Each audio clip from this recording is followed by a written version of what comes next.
Hello दोस्तों, नमस्कार। RC online classes में आप सबका स्वागत है। दोस्तों, जो हमारे वीडियो का क्रम चल रहा है, ये जो पठन पाठन का क्रम चल रहा है, इस क्रम में हमने भारत के भूगोल के अंतर्गत भारत की जलवायु का अध्ययन कर रहे हैं।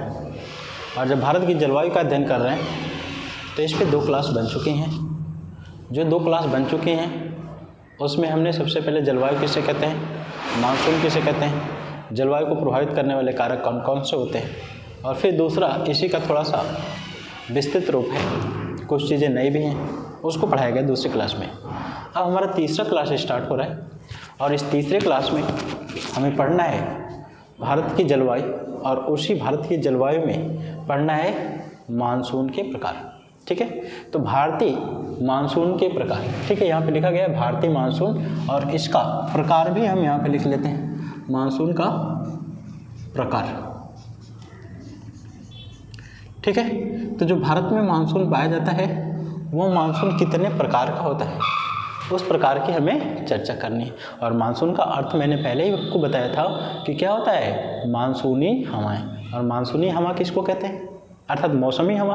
और मौसमी हवा किसे कहते हैं, जो मौसम के अनुसार अपनी दिशा को क्या करें, परिवर्तित कर लें। वे हवाएं जो मौसम के अनुसार अपनी दिशा को परिवर्तित करने का काम करती हैं, उन्हीं हवाओं को हम किस नाम से जानते हैं, मौसमी हवाओं के नाम से जानते हैं। ठीक है, तो विशेष रूप से 2 मौसम की बात करते हैं, एक ग्रीष्मकाल का और एक शीतकाल का। तो ग्रीष्मकाल में हवाएं सागर से स्थल की तरफ, और शीतकाल में स्थल से सागर की तरफ चलने का कार्य करती हैं। तो इन हवाओं के चलने के कारण ही भारत की जलवायु या भारत का मौसम प्रभावित होता है। तो इसलिए इस प्रकार का हमें अध्ययन करना है, और जब इस प्रकार का हम अध्ययन करेंगे तो यह मुख्यतः 2 प्रकार का होता है। कितने प्रकार का होता है, मुख्यतः 2 प्रकार का होता है। और जो 2 प्रकार का होता है उसको अलग अलग नामों से जानते हैं। एक हो जाएगा आपका ग्रीष्मकालीन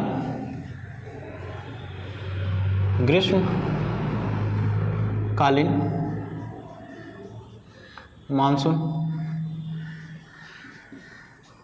ग्रीष्मकालीन मानसून, और दूसरा क्या होता है, शीतकालीन मानसून।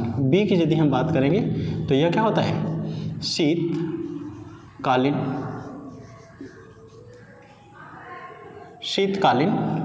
मानसून होता है, शीतकालीन मानसून होता है। 2 मानसून की शाखाएं हमारे भारत में, एक कौन सी, ग्रीष्मकालीन मानसून की शाखा, और दूसरी शीतकालीन मानसून की शाखा। तो इनका हमें अध्ययन करना है, और इसका भी हम अध्ययन करेंगे तो इसको भी पुनः 2 भागों में बांट करके अध्ययन करेंगे। तो सबसे पहले हम ग्रीष्मकालीन मानसून की बात करेंगे। चर्चा हमारी किसकी होगी, सबसे पहले हम चर्चा जो है इसकी करने का काम करेंगे। यह कौन सा मानसून है भैया, ग्रीष्मकालीन मानसून है।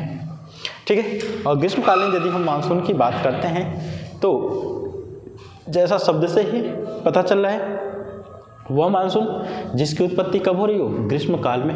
और ग्रीष्मकाल का मतलब क्या हो रहा है, मई से अप्रैल से लेकर के और कब, सितंबर तक, ये ग्रीष्मकाल होता है। इस समय जो मानसून उत्पन्न होता है, लेकिन विशेष रूप से सक्रियता की यदि बात करते हैं तो जून से लेकर के सितंबर तक ही सक्रिय रहता है, उसके पहले नहीं सक्रिय रहता है। तो इसी ग्रीष्मकालीन हमें मानसून की बात करनी है, तो इसकी हम चर्चा करेंगे। सबसे पहले यदि हम देखते हैं तो ओरल रूप से पहले हम आपको क्या करेंगे, समझाएंगे, फिर उसको मैपिंग के थ्रू समझाएंगे। ठीक है, उसके बाद फिर एक बार हम जनरली ओवरव्यू के रूप में चर्चा करेंगे।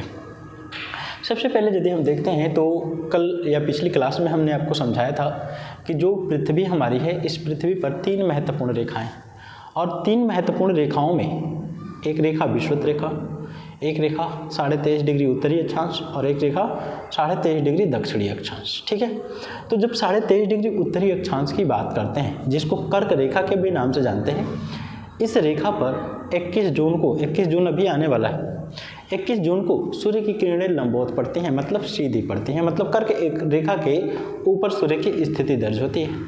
तो जब सूर्य की स्थिति कर्क रेखा के ऊपर दर्ज होती है, तो ऊपर दर्ज होने के कारण, कर्क रेखा के ऊपर सूर्य की स्थिति दर्ज होने के कारण सूर्य की किरणें बिल्कुल लंबवत कहाँ पर पड़ती हैं, कर्क रेखा पर। और जब सूर्य की किरणें बिल्कुल लंबवत कर्क रेखा पे पड़ती हैं तो दूरी भी कम, और स्थान भी कम, जिसको गर्म करना होता है, इसलिए ऊष्मा का भी बचत होता है। और वही ऊष्मा आकर के क्या करता है, कर्क रेखा के आसपास के क्षेत्रों को खूब तापमान देता है। अब जब कर्क रेखा के आसपास के क्षेत्रों को खूब तापमान देता है, इसलिए कर्क रेखा के ही आसपास का जो क्षेत्र है पाकिस्तान में पड़ता है जैकोबाबाद, और एक जो पड़ता है उत्तर में तिब्बत का पठार। इन दो स्थानों पे क्या होता है, अधिक तापमान के कारण वायु गर्म होती है, और जब वायु गर्म होती है तो हल्की होती है, और जब हल्की होती है तो ऊपर उठ जाती है। जब ऊपर उठ जाती है तो वह स्थान वैक्यूम हो जाता है, खाली हो जाता है, और जो खाली हो जाता है तो उसी को एलपी नाम दिया गया है, अर्थात लो प्रेशर, अर्थात निम्न वायुदाब। ठीक है, तो एक तो पाकिस्तान में हो गया और दूसरा कहाँ पे हो गया, आपका तिब्बत के पठार पे हो गया। तो जब इन दोनों स्थानों पे निम्न वायुदाब का केंद्र हो गया, तो निम्न वायुदाब के केंद्र होने के कारण, ठीक है, यह स्थान खाली, जबकि इसी समय दक्षिणी गोलार्ध में या विषुवत रेखा के आसपास या भारत के दोनों तरफ सागर जो हैं, उन सागरों में उच्च वायुदाब का केंद्र होता है, और उच्च वायुदाब का केंद्र होता है और ऊपर रिक्त स्थान हो गया, इसलिए ITC-Z का खिसकाव उत्तर दिशा में हो जाता है। और ITC-Z का खिसकाव उत्तर दिशा में जब होता है तो वह खिसकते हुए लगभग कहाँ पे चला जाता है, हिमालय पर्वत के आसपास। और जब हिमालय पर्वत के आसपास चला जाता है तो पूरा प्रायद्वीपीय भारत को ITC-Z अपने अंतर्गत कवर कर लेता है। और जब अपने अंतर्गत कवर कर लेता है तो कवर करने के कारण ही जो व्यापारिक पवनें होती हैं, और व्यापारिक पवनें भी दो प्रकार की, उत्तरी व्यापारिक पवन और दक्षिणी व्यापारिक पवन, मतलब जो उत्तरी गोलार्ध में है उत्तरी व्यापारिक पवन, और जो दक्षिणी गोलार्ध में है वो दक्षिणी व्यापारिक पवन। तो ITC-Z का जब खिसकाव होता है तो पूरी व्यापारिक पवनें जो होती हैं पूरे भारत में, उत्तरी भारत तक, मतलब हिमालय पर्वत के आसपास के क्षेत्रों तक जाती हैं। चूँकि सागर से चलने के कारण इनमें नमी की अधिकता होती है, इसलिए भारत में वर्षा करने का काम करती है। तो इसी प्रकार जो वर्षा होती है भारत में, इसको हम ग्रीष्मकालीन मानसून के नाम से जानते हैं। दोस्तों थोड़ा सा इसको भी हम इसको मैप से समझने का काम करते हैं, क्योंकि यह मैप है और भारत का मैप है, तो इसको किस तरह से प्रभावित किया जा रहा है, इसको पढ़ने से पहले हम आपको एक चीज़ और बताएंगे। और ग्लोब के माध्यम से जो एक हमारा ग्लोब बनेगा कुछ इस तरह का, ठीक है, इस ग्लोब के माध्यम से हम आपको समझाने का प्रयास करेंगे। ठीक है, जैसे मान लेते हैं यह हमारा ग्लोब है और इसी ग्लोब पे एक रेखा पाई जा रही है जिसको 0 डिग्री की अक्षांश रेखा कहते हैं। इसके बहुत सारे मैंने नाम बताया, कम से कम 6-7 नाम, विषुवत रेखा, बृहद वृत्त, भूमध्य रेखा, इक्वेटर, ग्रेट सर्कल। ठीक है, 0 डिग्री की अक्षांश रेखा, यह हो गया आपका 0 डिग्री की अक्षांश रेखा। इसी रेखा से जब हम ऊपर खिसकते हैं, ऊपर, तो ऊपर जब चलेंगे तो यहाँ पे एक लाइन मिलती है जिसका मान क्या है,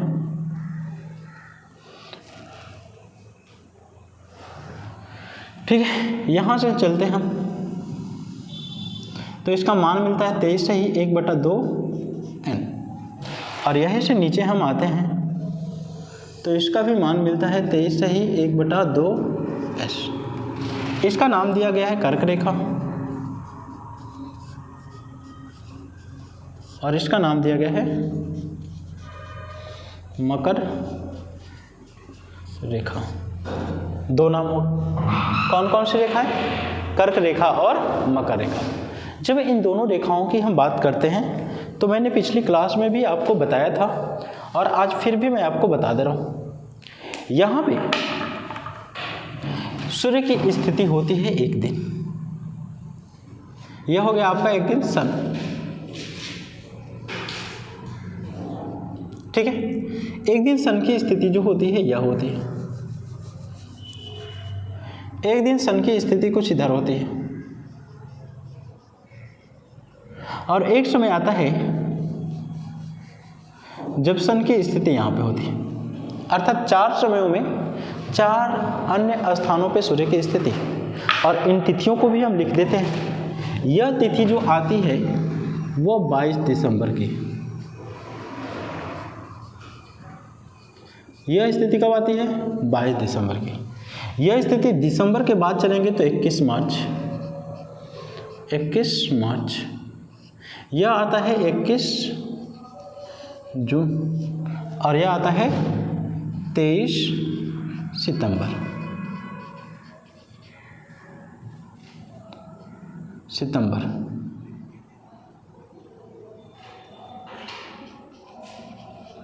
ठीक है, यह कब आता है? 23 सितंबर। अर्थात पूरे पृथ्वी पर सूर्य की स्थिति की यदि बात करते हैं तो 365 दिन में सूर्य की स्थितियां 4 होती है। सबसे पहले 21 मार्च की बात करेंगे विषुवत रेखा पे, 21 जून की बात करेंगे कर्क रेखा पे, 23 सितंबर की बात करेंगे विषुवत रेखा पे, और 22 दिसंबर की बात करेंगे तो मकर रेखा पे। यह सूर्य की स्थिति होती है। तथा इसी मानचित्र में हम एक चीज़ और दर्शाने का प्रयास करते हैं, और जब इसी मानचित्र में एक चीज़ और दर्शाने का काम कर रहे हैं तो यहीं पे छोटा सा बन जाएगा अपना इंडिया। ठीक है,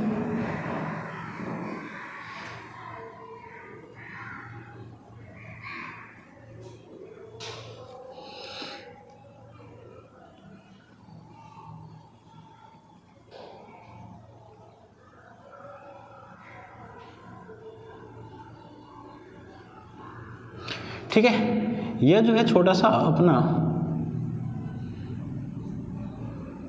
इंडिया का मैप रफली बना रहा हूँ। स्पेस कम है और समय भी कम है, इसलिए बहुत ज़्यादा समय नहीं लेना चाहता हूँ। ठीक है, यह इंडिया का मैप बन गया। अब एक चीज़ देखिए, यहाँ पे 21 जून है और 21 जून के आसपास सूर्य की स्थिति बिल्कुल कर्क रेखा पे, और भारत के भी देख रहे होंगे बीचों बीच से कौन सी रेखा गुजर रही है? कर्क रेखा। इसलिए जब कर्क रेखा की स्थिति कहाँ पे होगी, जब सूर्य की स्थिति कर्क रेखा पे होगी उस समय कर्क रेखा पे तापमान अधिक मिलेगा। और एक चीज़ आपको पता होगा, तापमान तथा वायुदाब में विपरीत संबंध होता है। मतलब तापमान अधिक तो वायुदाब कम, तापमान कम तो वायुदाब अधिक होता है। तो जब सूर्य की स्थिति यहाँ पे है तो इस हिस्से में तापमान की अधिकता होगी, और जब इस हिस्से में तापमान की अधिकता होगी तो जाहिर सी बात है कि इस हिस्से में निम्न वायुदाब की पेटियों का विकास होगा, चाहे निम्न वायुदाब के क्षेत्र का विकास होगा। और एक चीज़ आपको बता दूँ, स्थल की विशेषता, तापमान के संपर्क में आने पर जल्दी गर्म और जल्दी ठंडा, जबकि जल की विशेषता तापमान के संपर्क में आने पर धीरे धीरे गर्म और धीरे धीरे ठंडा होता है। ठीक है, तो जब सूर्य का इस प्रकाश यहाँ पे पड़ेगा तो यहाँ पे जल्दी से तापमान मिल जाएगा ज़्यादा, और तापमान मिलेगा तो यहाँ तो जल है नहीं, स्थल है, तो जल्दी से गर्म हो जाएगा। उसकी तुलना में यह और यह जली भाग है, तो जब यह और यह जली भाग है तो तापमान यहाँ पर भी पड़ रहा है लेकिन धीरे धीरे गर्म होगा और धीरे धीरे ठंडा होगा। तो यहाँ पे और यहाँ पे निम्न वायुदाब के केंद्र का विकास होगा, और जब यहाँ पे निम्न वायुदाब के केंद्र का विकास होगा तो उसकी तुलना में यहाँ पे और यहाँ पे उच्च वायुदाब होगा, और जब उच्च वायुदाब होगा तो ये हवाएं ऐसे चलेंगी और इस पूरे क्षेत्र को अपने अंडर में ले लेती हैं। तो फिलहाल यह तो आपका रहा, लेकिन इसी में एक चीज़ और देखेंगे, तो यहाँ पर जो व्यापारिक पवनें चलती हैं, व्यापारिक पवनें, तो इनको मैं दूसरे पेन से बना रहा हूँ। ठीक है, यहाँ पर जो व्यापारिक पवनें चलती हैं, व्यापारिक पवनों की दिशा ऐसे होती है। व्यापारिक पवनों की दिशा कैसे होती है? ऐसे होती है। आपका एक क्वेश्चन बन सकता है, क्वेश्चन यह बन सकता है कि सर उत्तरी गोलार्ध में व्यापारिक पवनें जो होती हैं इस दिशा से इस दिशा को आ रही हैं, दिशा का मतलब उत्तर पूर्व से दक्षिण पश्चिम को जा रही हैं, तो ये भारत के जलवायु को या मानसून को कैसे प्रभावित करने का काम करती हैं। मैंने पिछली क्लास में एक चीज़ और आपसे बोला था जिसका नाम क्या था? ITCZ। ITCZ का मतलब होता है इंट्रा ट्रॉपिकल कन्वर्जेंस जोन, अंतरा उष्णकटिबंधीय मेखला के नाम से जानते हैं। अब यदि हम इसकी बात करते हैं ITCZ का, तो ITCZ यहाँ पे और यहाँ पे निम्न वायुदाब होने के कारण, ठीक है, यहाँ पे क्या बन गया? निम्न वायुदाब, यहाँ पे भी क्या बन गया? निम्न वायुदाब, निम्न वायु दाब बन गया। इन दो स्थानों पे क्या बन गया? निम्न वायुदाब। उसकी तुलना में यहाँ पे क्या है? उच्च वायुदाब। अब जब यहाँ पे निम्न वायुदाब का केंद्र बन गया, जैसे इस मानचित्र में देखें, यहाँ पे निम्न वायुदाब का केंद्र और यहाँ पे निम्न वायुदाब का केंद्र, जब इन दोनों स्थानों पे निम्न वायुदाब का केंद्र बन गया तो उस निम्न वायुदाब के केंद्र के कारण इसका ITCZ, चूंकि ITCZ के बारे में बताया गया है कि ITCZ का विकास जो होता है विषुवत रेखा के आसपास होता है। जब ITCZ का विकास जो है विषुवत रेखा के आसपास होता है तो यहाँ पे निम्न वायुदाब और यहाँ पे निम्न वायुदाब के कारण यह ITCZ ऊपर को खिसक जाता है। और जब यह ITCZ ऊपर को खिसक जाता है तो मैं इसको बना भी रहा हूँ, आपके सामने रखूंगा, बना करके ग्रीन पेन से बनाता हूँ। जैसे मान लेते हैं यह क्या है? यही है क्या? ITCZ। यही क्या है? आपकी ITCZ है। इसको मैं बिल्कुल डार्क कलर से बना दे रहा हूँ। ठीक है, यह आपका ITCZ intra tropical convergence zone.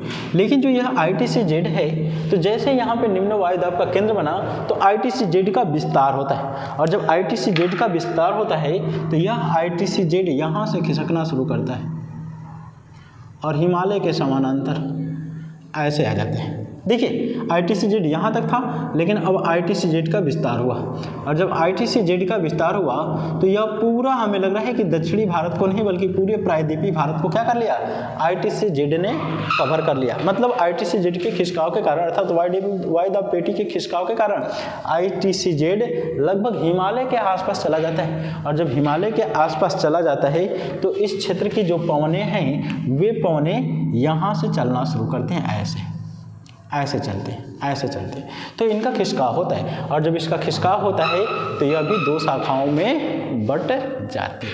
तो फिलहाल तो हम इसी को हम क्या बोलेंगे, ग्रीष्मकालीन मानसून बोलेंगे। लेकिन ग्रीष्मकालीन मानसून की भी दो शाखाएं पाई जाती हैं, इस मानसून की भी दो शाखाएं पाई जाती हैं, और जो दो शाखाएं पाई जाती हैं उन दो शाखाओं को नाम क्या दिया गया है। पहली शाखा का नाम जो पड़ता है वो पड़ता है दक्षिण पश्चिम मानसूनी शाखा। पहले का नाम क्या है, दक्षिण पश्चिम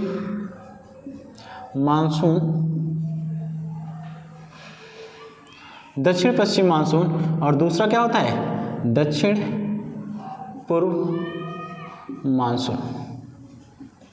ठीक है, पहला क्या हो गया, दक्षिण पश्चिम मानसून, और दूसरा क्या हो गया, दक्षिण पूर्व मानसून। कारण क्या है, तो उस कारण की ही अब हम चर्चा करेंगे। तो उस कारण की भी यदि हम चर्चा करें तो सबसे पहले यहाँ पे हम छोटा सा एक मैप देखते हैं। इसी हिस्से में हम देख लेते हैं। जैसे मान लेते हैं यह भारत की स्थिति है, तो यह ITCZ के खिसकाव के कारण हवाएं ऐसे चल रही हैं। जब हवाएं ऐसे चल रही हैं तो यहाँ पे क्या पाया जाता है, भारत की स्थिति, और जो भारत की स्थिति पाई जाती है उसे क्या कहते हैं, प्रायद्वीपीय भारत। अब प्रायद्वीपीय भारत की स्थिति, प्रायद्वीप का मतलब तीन तरफ से जल एक तरफ से स्थल, प्रायद्वीपीय भारत होने के कारण यह शाखा क्या करती है, दो भागों में बट जाती है, और जब दो भागों में बट जाती है तो एक शाखा ऐसे चलती है, एक शाखा ऐसे, और एक शाखा जो है ऐसे चलने लगती है, एक शाखा ऐसे चलने लगती है। तो अब इसको बोला जाता है दक्षिण पश्चिम मानसून, और इसको क्या नाम दिया जाता है, दक्षिण पूर्व मानसून नाम दिया जाता है। तो दो शाखाएं हो गई। अब दो शाखाओं द्वारा ही भारत में मानसूनी वर्षा होती है, और वो भी कौन सी, ग्रीष्मकालीन मानसूनी वर्षा। ठीक है, तो अब हमें ग्रीष्मकालीन मानसूनी शाखा की चर्चा करनी है, और जब हम इस ग्रीष्मकालीन मानसूनी शाखा की चर्चा करेंगे तो इसको हम मिटा देंगे। ठीक है, इसको हम क्या करेंगे, मिटा देंगे।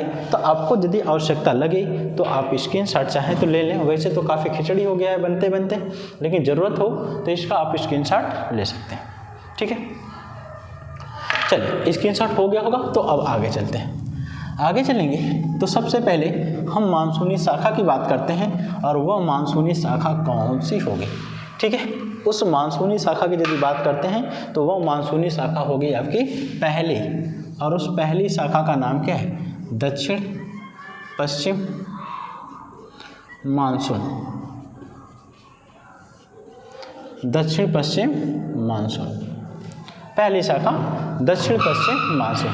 अब दक्षिण पश्चिम मानसून की यदि हम बात कर रहे हैं तो जैसे मैंने बताया कि भारत की प्रायद्वीपीय स्थिति होने के कारण ITCZ का खिसकाव उत्तर में हुआ, और जो दक्षिणी व्यापारिक पवनें थी वह ITCZ के साथ क्या करती हैं, शिफ्ट कर जाती हैं, और शिफ्ट करके हिमालय तक पहुंच जाती हैं। तो यही प्रायद्वीपीय स्थिति होने के कारण दो भागों में बढ़ जाती है। एक भाग को कहते हैं दक्षिण पश्चिम मानसून, और दूसरे भाग को कहते हैं दक्षिण पूर्व मानसून। लेकिन भारत में सबसे ज़्यादा वर्षा किस मानसूनी शाखा द्वारा होता है, तो उसी शाखा को किस नाम से जाना जाता है, दक्षिणी पश्चिमी मानसून।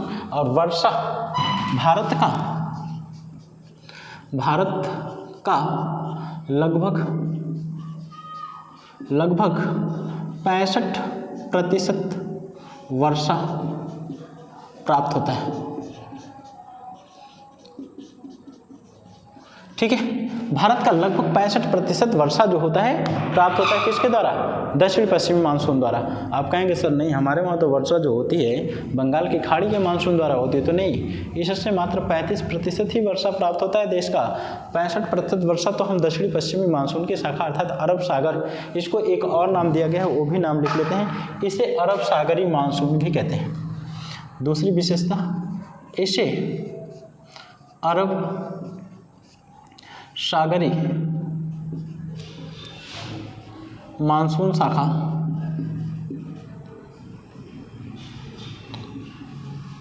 शाखा भी कहते हैं। इसे अरब सागरी मानसून शाखा के भी नाम से जाना जाता है। ठीक है, तो अब इसकी हम चर्चा कर रहे हैं। सबसे पहले हमने चर्चा क्या किया कि जो यहाँ पे निम्नवायु, चलो मैं बनाता भी हूँ, थोड़ा सा डिटेल ही खूब चर्चा करें तो बेहतर रहेगा। यह जो स्थान है, इस स्थान में क्या होता है? लो प्रेशर बनता है, और इस स्थान पे भी क्या होता है? लो प्रेशर बनता है।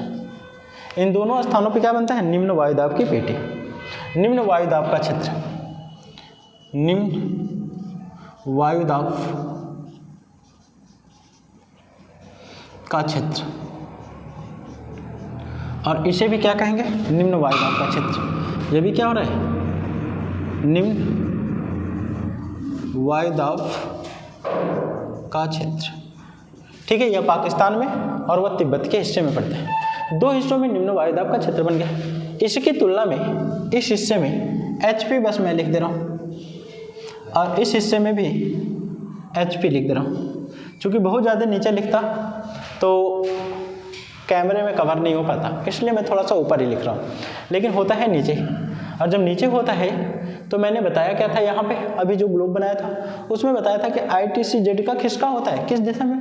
उत्तर दिशा में। कहाँ तक? हिमालय तक। और जब हिमालय तक खिसका होता है तो जो हमारे पहले पूर्व और दक्षिण से आ रही थी, उत्तर और दक्षिण से आ रही थी, वह हमारे अब किधर से आ रही हैं? दक्षिण और पूर्व से आने का काम कर रही हैं। और जैसे भारत के प्रायद्वीप हिस्से से टकराती है तो एक शाखा ऐसे मूव कर जाती है और एक शाखा ऐसे मूव कर जाती है। ठीक है, तो जब मूव करती है तो उसी चीज़ को थोड़ा सा एक और मैं यहाँ पे मैप बनाऊंगा। मैं संतुष्ट नहीं हो पा रहा हूँ, स्पेस कम पड़ रहा है यहाँ पे। जैसे देखिए, आपको शायद दिखाई दे रहा होगा, यह ठीक है, यह चीज़ दिखाई दे रहा है। अब जब यह चीज़ दिखाई दे रहा है तो यहाँ पे आपका क्या है? श्रीलंका है। अब देखिए यहाँ पे मानसूनी शाखाएं कैसे चलती हैं। तो मानसूनी हवाएं ऐसे चलती हैं, इनका खिसका हो गया, और जब खिसका हो गया तो ये इस हिस्से में आती है, और जैसे ही इस हिस्से में आएंगी तो इससे टकरा जाएंगी। ये प्रायद्वीपीय भारत है, इस प्रायद्वीपीय भारत से ये टकराती हैं, और जैसे ही ये टकराती हैं तो यहाँ से इसकी एक शाखा जो होती है ऐसे चलने लगती है, यहाँ से इसकी एक शाखा ऐसे चलने लगती है, और यहाँ से इसकी शाखा जो होती है ऐसे चलने लगती है, ऐसे चलने लगती है। ठीक है, ऐसे चलने लगती है। तो अब यही हिस्सा जो है इसको हम बोलते हैं क्या? इसी को बोलते हैं हम बंगाल की खाड़ी की शाखा, तथा इसको बोलते हैं अरब सागर की शाखा। इसी को हम बोलते हैं दक्षिणी पश्चिमी मानसून, और इसी को बोलते हैं दक्षिणी पूर्वी मानसून। दो शाखाओं का विकास होता है, किसकी वजह से? प्रायद्वीपीय भारत की स्थिति के कारण। ठीक है, दो शाखाओं में विकास होता है, और जैसे ही दो शाखाओं में इसका विकास होता है तो देखते हैं इसका प्रभाव भारत के जलवायु पर या भारत के वर्षा पर क्या पड़ता है। ठीक है, सबसे पहले हम यहाँ से चलना शुरू करते हैं। सबसे पहले हम क्या करते हैं? इस हिस्से से चलते हैं, और जब इस हिस्से से चलते हैं, अच्छा चलो, बंगाल की खाड़ी की शाखा को मैं ब्लू पेन से और अरब सागर की शाखा को ग्रीन पेन से, तो यह शाखा ऐसे चलती है, ऐसे देखिए ऐसे चलने का काम करती है, और जब ऐसे चलने का काम करती है तो भारत के इस हिस्से में खूब वर्षा करती है, भारत के इस हिस्से में खूब वर्षा होती है। तो यहाँ पे मिलता है आपको पश्चिमी घाट। यहीं पे क्या मिल जाता है? आपको पश्चिमी घाट मिल जाता है। इसका क्या नाम है? पश्चिमी घाट। और पश्चिमी घाट जब मिलता है तो इस हिस्से में खूब क्या होता है, चूँकि हवाएं मानसूनी हवाएं सागर से चल रही हैं और सागर से चलने के कारण कहाँ पे इसमें आर्द्रता होती है, और पश्चिमी घाट पे जैसे ही जाते हैं तो पर्वतों से टकराती हैं, और जब पश्चिम घाट के पर्वतों से टकराती हैं तो ये हवाएं ऊपर उठती हैं, और जब ऊपर उठती हैं तो इनके तापमान में गिरावट दर्ज होती है 0.65 डिग्री सेंटीग्रेड प्रति 100 मीटर। ठीक है, और जब गिरावट दर्ज होती है इन हवाओं में तो इनका क्या होता है, जो जल वाष्प होते हैं वह संघनित होते हैं। संघनित का मतलब जब जल गैसीय अवस्था में है तो गैसीय अवस्था से तरल अवस्था में बदलने की प्रक्रिया को ही हम क्या कहते हैं, संघनन के नाम से जानते हैं। और जब संघनन की क्रिया होती है तो यहीं पे वह जल की बूंदों के रूप में इकट्ठा होते हैं, तो इसलिए पश्चिमी घाट पर वर्षा करते हैं। ये मानसूनी हवाएं जब चलती हैं तो ये मानसूनी हवाएं इन पश्चिमी घाटों पे क्या करती हैं, वर्षा करती हैं, और जब इन पश्चिमी घाटों पे वर्षा करती हैं तो पश्चिमी घाट खूब वर्षा प्राप्त करते हैं, और यहाँ पे लगभग 250 सेंटीमीटर वार्षिक वर्षा प्राप्त होता है। कितना, 250 सेंटीमीटर के आसपास वार्षिक वर्षा प्राप्त होता है, और जब 250 सेंटीमीटर वार्षिक वर्षा प्राप्त होता है तो भारत के अच्छे खासे वर्षा प्राप्त करने वाले क्षेत्र हो जाते हैं। लेकिन एक समस्या है, और समस्या यह है कि इसी के थोड़ा सा इस हिस्से में यदि हम जाते हैं, इस हिस्से में, तो यहाँ वर्षा ही नहीं होता है। इस हिस्से में क्या होता है, वर्षा ही नहीं होता है, और जब इस हिस्से में वर्षा ही नहीं होता है तो इसी को हम क्या बोलते हैं,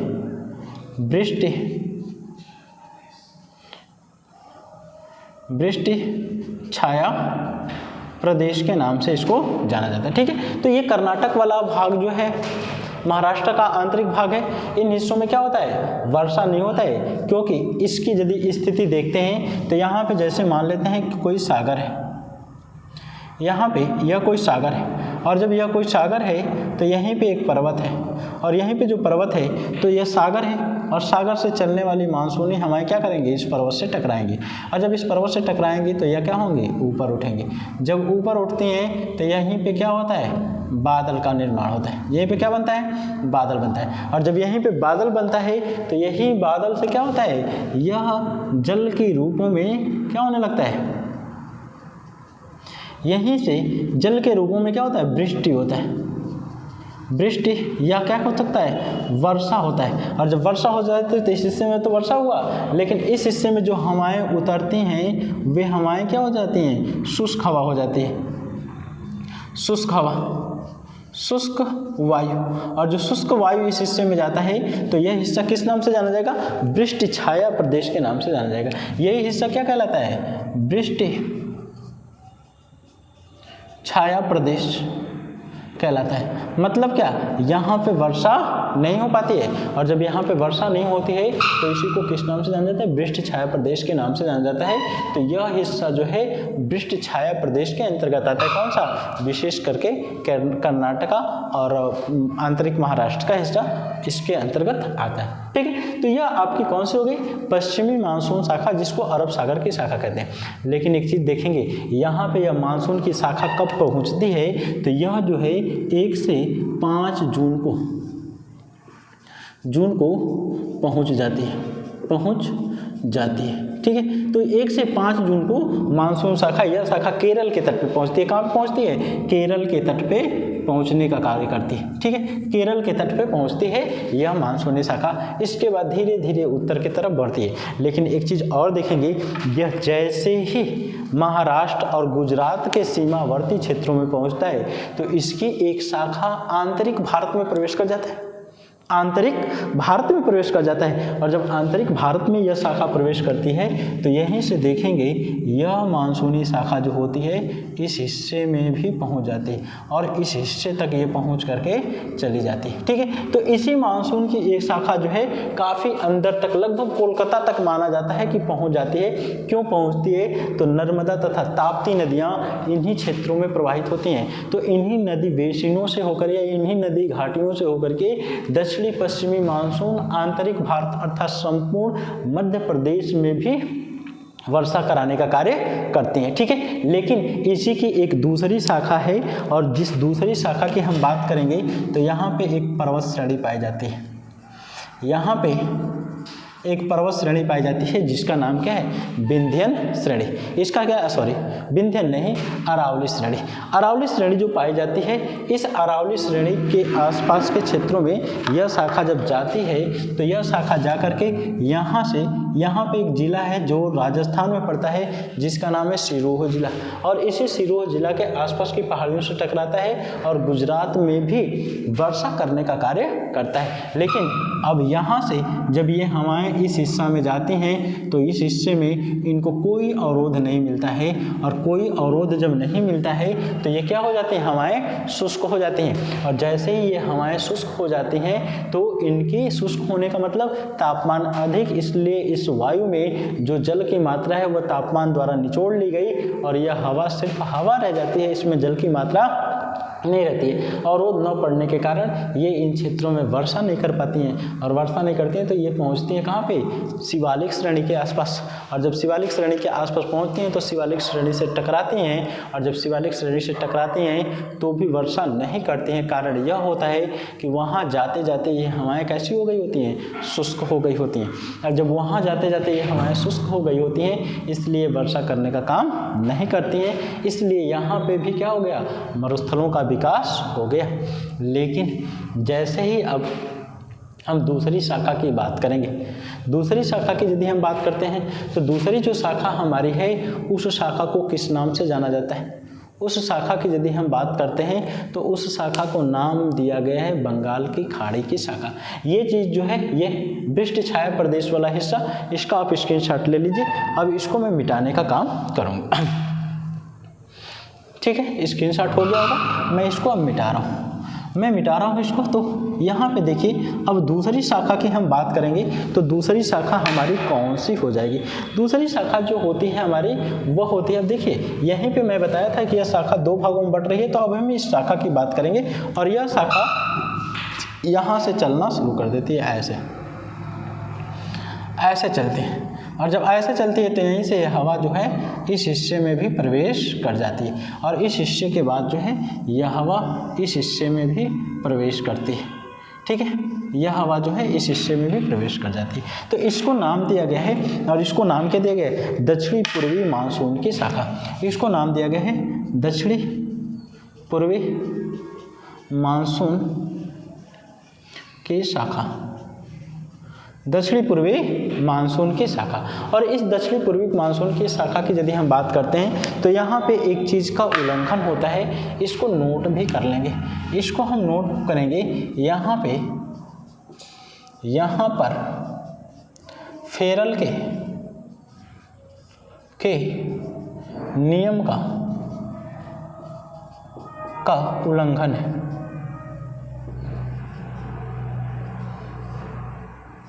उल्लंघन होता है। यहाँ पे क्या हो रहा है, फेरल के नियमों का उल्लंघन होता है। क्यों फेरल के नियमों का उल्लंघन होता है, तो फेरल महोदय ने बताया था कि यदि आप उत्तरी गोलार्ध में हैं और हवा जिस तरफ बह रही है उस तरफ मुँह करके खड़े हो जाएंगे तो हवाएं क्या होती हैं, 45 डिग्री पर अपनी दाहिनी तरफ उत्तरी गोलार्ध में मुड़ जाती हैं, जबकि दक्षिणी गोलार्ध में 45 डिग्री बाएं तरफ मुड़ जाती हैं। तो इस हिस्से में क्या हो रहा है, फेरल के नियम का उल्लंघन हो रहा है। यहाँ पे हवाएं ऐसे जानी चाहिए तो ये हवाएं इधर को चल रही। अब देखेंगे यह भी शाखा जब जाती है तो यहाँ पे बंगाल की खाड़ी है, और बंगाल की खाड़ी है तो बंगाल की खाड़ी होने के कारण इसको भी क्या हो जाती है, आर्द्रता मिल जाती है। और जब इसको भी आर्द्रता मिल जाती है तो जैसे ही पर्वत इस हिस्से में स्थल पे प्रवेश करते हैं, पहाड़ियों से टकराते हैं तो हवाएं ऊपर उठती हैं, और हवाएं जब ऊपर उठती हैं तो संघनित होती हैं और संघनित होकर के वर्षा करने का काम करती हैं। यहाँ पे विश्व की सबसे सर्वाधिक वर्षा होती है, यहाँ पे विश्व की सर्वाधिक वर्षा होती है। तो इसी श्रेणी का नाम है खासी श्रेणी। खासी श्रेणी, जो खासी श्रेणी है, इसी खासी श्रेणी के मासिस राम में क्या हो रहा है, सर्वाधिक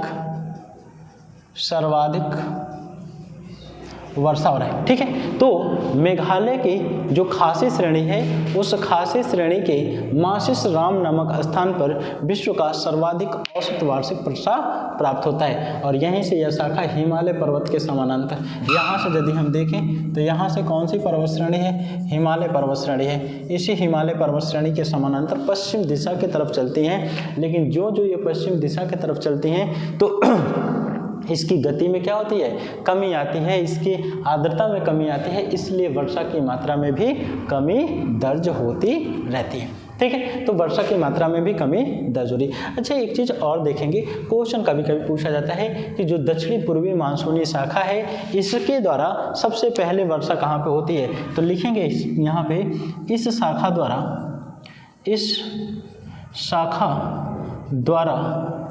सबसे पहले अंडमान निकोबार द्वीप समूह में वर्षा होती है। ठीक है, सबसे पहले इस शाखा द्वारा सबसे पहले अंडमान निकोबार द्वीप समूह में वर्षा होती है, उसके बाद यहाँ पे कौन सा, आंध्र प्रदेश, उड़ीसा और पश्चिम बंगाल के क्षेत्रों में वर्षा होती है। पूछा जाता है कि ग्रीष्मकालीन मानसून द्वारा भारत के किस तट पे वर्षा नहीं होती है। ग्रीष्मकालीन मानसून द्वारा भारत के किस तट पे वर्षा नहीं होती है, तो कोरोमंडल तट पे वर्षा नहीं होती है। तो यहाँ पे नोट में लिखेंगे, नोट में कोरोमंडल तट, और जब कोरोमंडल तट की बात करते हैं तो यहाँ पे लिखेंगे ग्रीष्मकालीन मानसून द्वारा